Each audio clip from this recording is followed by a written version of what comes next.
মাওলানা আব্দুল সত্তার, জনাব মাওলানা আব্দুল সত্তার। আউযু বিল্লাহি মিনাশ শাইতানির রাজীম। বিসমিল্লাহির রহমানির রহিম। নাহমাদুহু ওয়া নুসাল্লি আলা রাসূলিহিল কারীম। আজকের এই বিক্ষোভ মিছিলে আগত সংগ্রামী জনতা, আসসালামু আলাইকুম ওয়া রাহমাতুল্লাহি ওয়া বারাকাতুহু।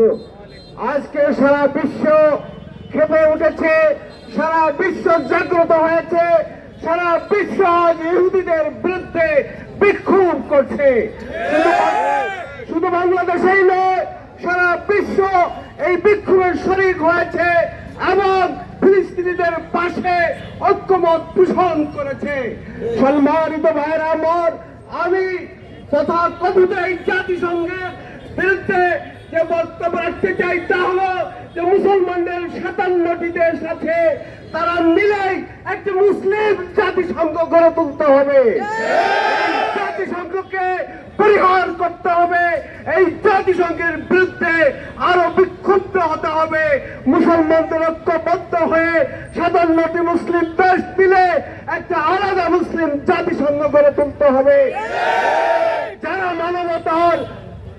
মানবতার কল্যাণে, মানবতার উদ্ধারের জন্য, মানবতার সপক্ষে ভূমিকা রাখবে।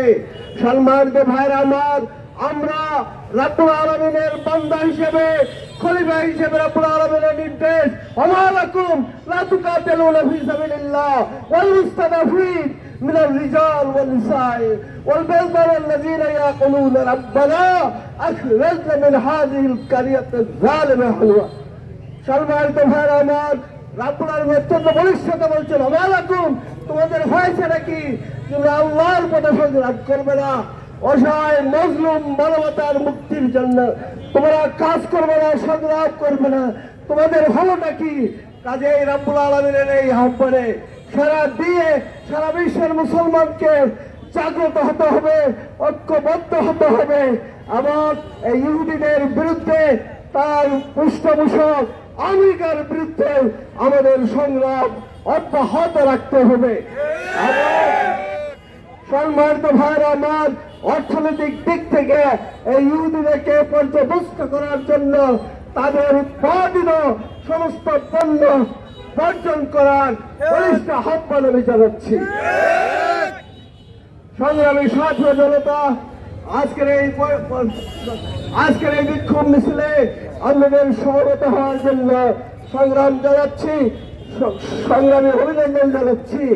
আর আগামী দিনের যে কোনো প্রোগ্রামে আপনাদের আহ্বান করছি, আগামী দিনের যে কোনো প্রোগ্রামে এগিয়ে আসার জন্য সংগ্রামী আহ্বান জানিয়ে আজকের এই সমাবেশ এখানে সমাপ্ত ঘোষণা করছি।